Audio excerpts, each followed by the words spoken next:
right, almost ready for you, brother. Yes, sir. Yes, sir.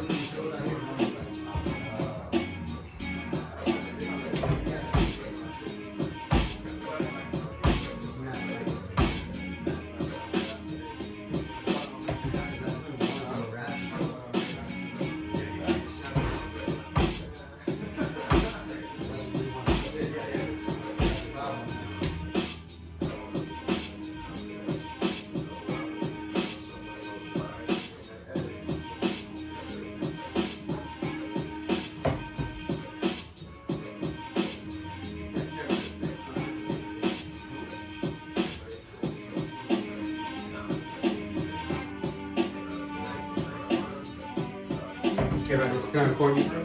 Yeah, of course. Backstage with the Fro ski.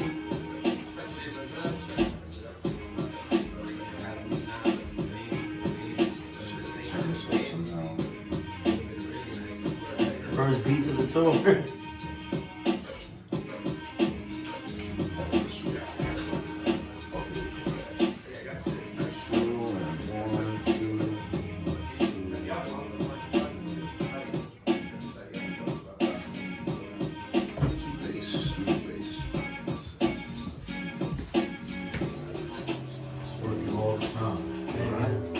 Working, it's not working when you do what you love. That's what they say. Facts. Facts.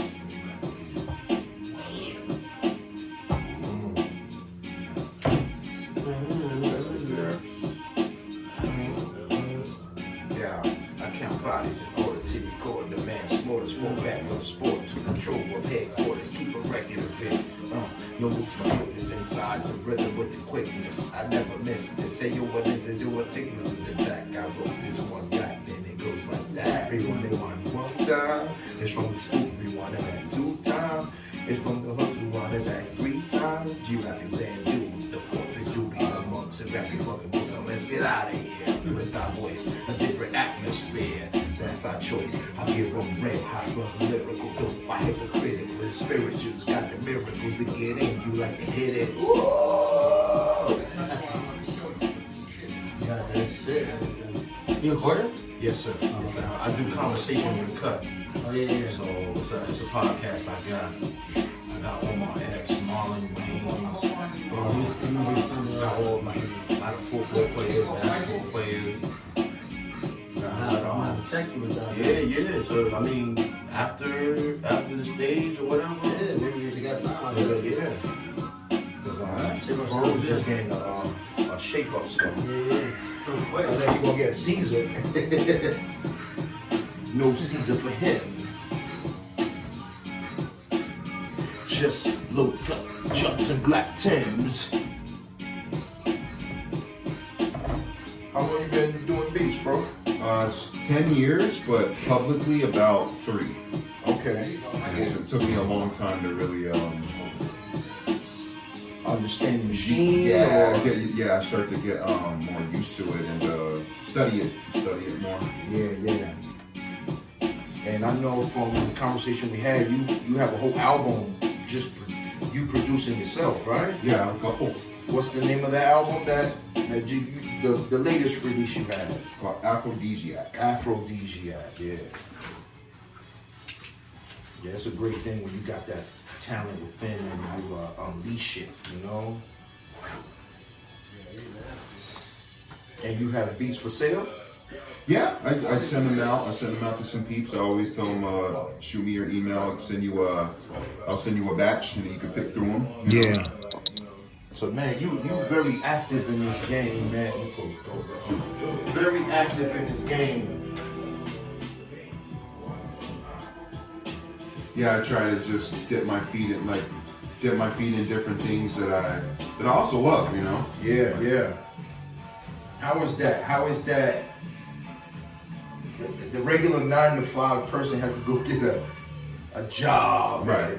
But for you, this is your job. How does that feel? Like, it feels great. There was one point a couple years ago where I was actually dipping into the construction field, and I picked up a hammer and some nails and a hard hat, and I helped out with some flooring in stadiums. yeah. And, Oh wow. And so there was a time where I was actually working, but honestly, it feels really it's a privilege to be able to work off things that you really enjoy or that you love. Seems like you a person that once you get into something, you zone in. Right. And it's just it's me trying to fill it out. Bro. Yeah. That's dope, man. That's dope. You have brothers and sisters? I have a half sister from a biological side of my biological. Okay. But yeah, I have a lot of cousins and nieces and nephews. Yeah. I have a pretty big family. I would assume that, man, they admire you so much.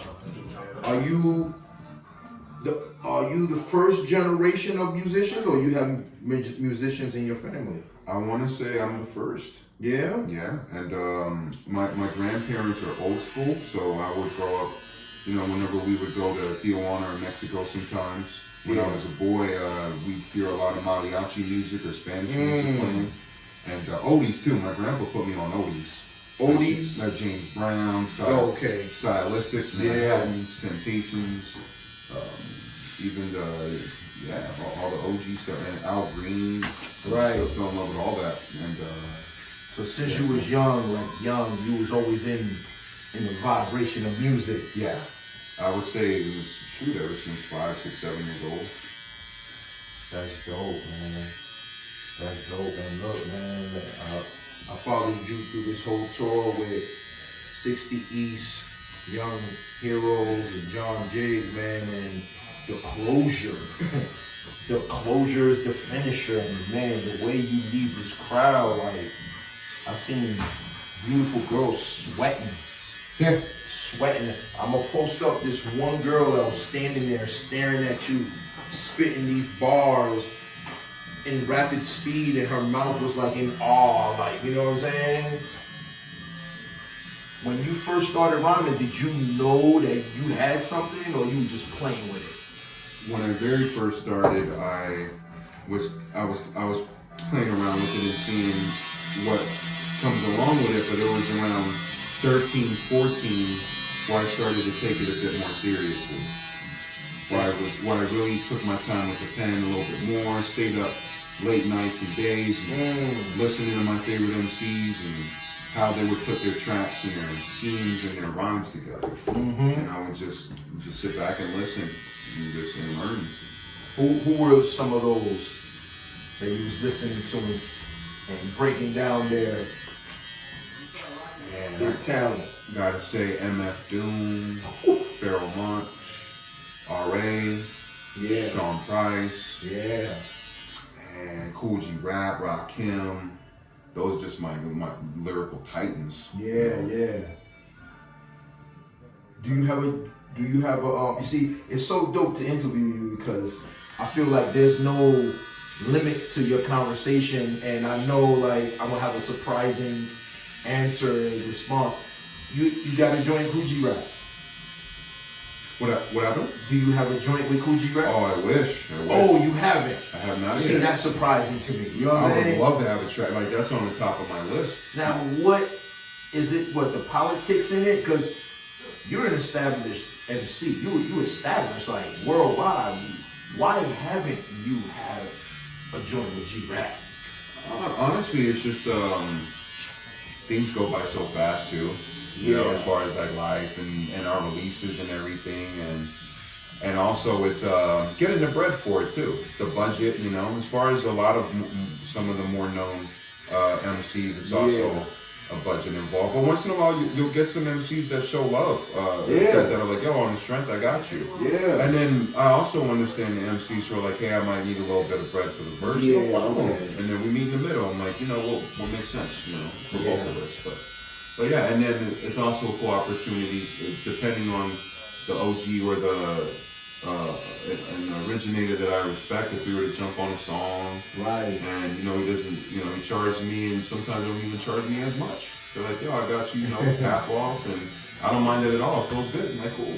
Man, Put a little bread in their pocket, You are their next generation of legendary MCs, like, under that Rushmore rock, that mountain, there's like trillions of dope historians underneath there, and you're right underneath the legends, you know what I'm saying? So it's like, I know when that collabs, oh man, they might have to make more mountains, man, because man. Yeah, and I've always had G-Rap, Rakim. They've always been on the top of my list, and yeah, I think I have a good feeling I'm gonna make it happen, Yeah. eventually, and especially since we're all getting a little older, so 100%. I want to jump on it, man. How old are you now? 27. I started when I was 17. 10 years. This brother's 27 years old, man. Spitting for arenas, and man, it's a privilege to have these opportunities with brothers like you, because I'm 50. So one day I'm gonna be sitting in my couch, my old self, and you're gonna conquer the world, and they're gonna call you the GOAT. You know what I'm saying? Because of course, LL Cool J, Eminem, and then A.F.R.O. Like, you know what I'm saying? Man, it'd be a privilege. I'm just happy. Whoever rocks me, I'm happy. I'm a pretty simple guy. Yeah. So, yeah, I've been able to see both sides of the spectrum, a little bit on the top and a little bit on the bottom, as far as like success and as far as things coming and going. So it grounded me more. It kept me, my head not really above the clouds and more on the grounded level, with just how I treat people and how, with business endeavors, like everything, it's just being growing up a bit, being more mature, and it's a trip. You definitely a humble brother, man. I after every show, I see you stay behind, and sometimes I know you want to go back to that room after a long trip, but you still shake people's hands, you sign autograph, and there's nothing that will stop you from ever feeling like, you know what I'm saying? And big reason is because a lot of the folks who come to see us, some of them drive 3 hours, 4 hours. The most I ever heard, I think a homie, I was in Germany years ago, and a homie had flied out a fan, I want to say from Japan. Wow. Flew from Japan to Germany, and he's like, just to see this show. I'm like, wow. I'm like, dude, that's insane. So whenever I hear supporters just taking that much time out of their day to come rock. Yeah. Like, all right, the least I can do is, hang out and say what's up. That's right.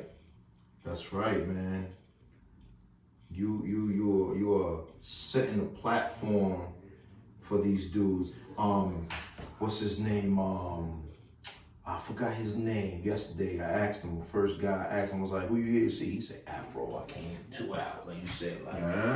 They travel quite a bit. And he had to take the train back, so unfortunately he wasn't there. So he's waiting for me to post it up, and I can't wait to get home so I can make a reel of you and the people's response, and and just show my fans, my audience, what I've been through, because people are proud of me for getting out of New York and traveling, and when I told them like, yo, I'm traveling with John Jiggs and A.F.R.O, and it was like, A.F.R.O, yeah, and now it's like, like they know John Jiggs, they know A.F.R.O, and man, the statement. It's an amazing feeling, especially when we're coming from people in the States, and we're coming over here, and it's a whole new world. And just having them show up and rock with us, like embracing us,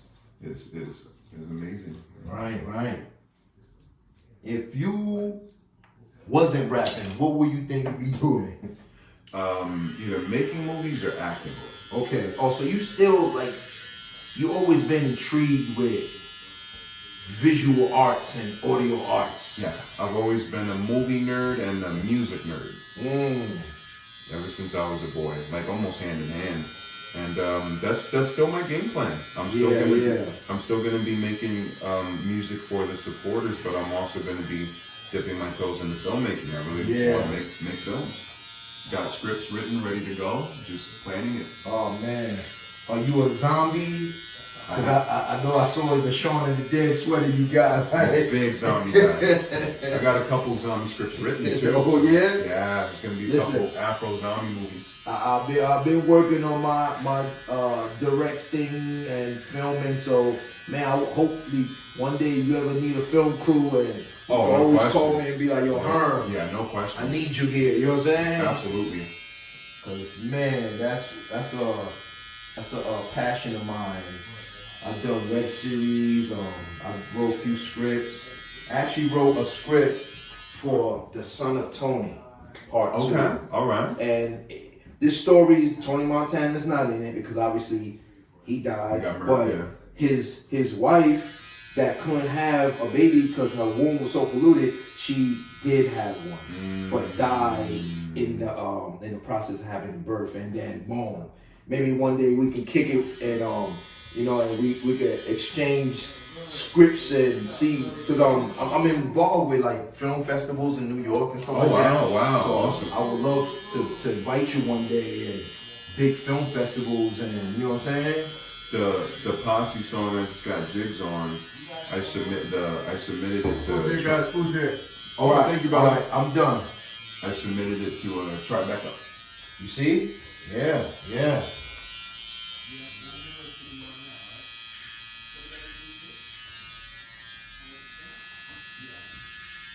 So what do you do on your spare time? Like after this tour, I know you're gonna be baking them cakes in the studio, but what do you do? Like, what's your pastime when you at home with your family and stuff?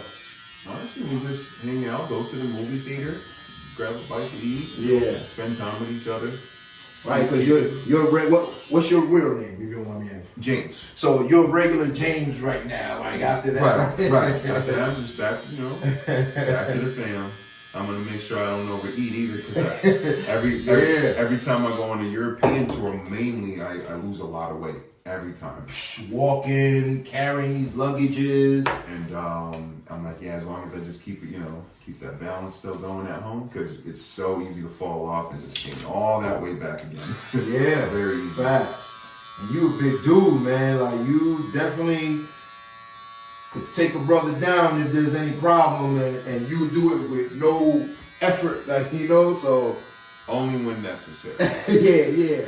But at the same time, like you said, you gotta watch your calories and all that, because especially health is wealth, you know what I'm saying? Absolutely. And you're young, so we need you full energized every time you get on that stage and rock out. A lot of my favorite MCs too passed away in their 50s and their 60s. Sean Price. It's too young for me. Yeah. It's too young. I was in at Blackthorns with Sean Price, and it was Roy Flusher's birthday party, and that was the last time I saw him. He said, "We going to the studio, you coming?" I said, "Brother, we just finished rocking, and you're going to the studio? Like, you've been hanging out all day, rocking, and now you're going to the studio? It's like 4 o'clock in the morning." I'm like, "Dog, I gotta go home." And man, unfortunately, like a week and a half later.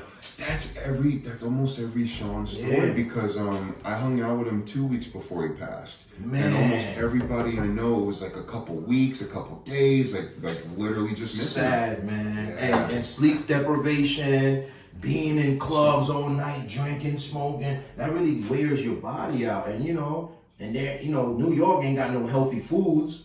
Right. So, and look, but yeah, man, I wish you the best longevity, health, wealth, because we need an MC like you to keep this legacy going. And, I know I like all different types of music, you know what I'm saying? Yeah, same here. Right? I'm not a really drill fan, but I like some of the things that drill people do. Yeah. And I wish they had a better control of that. You know what I'm saying? Right.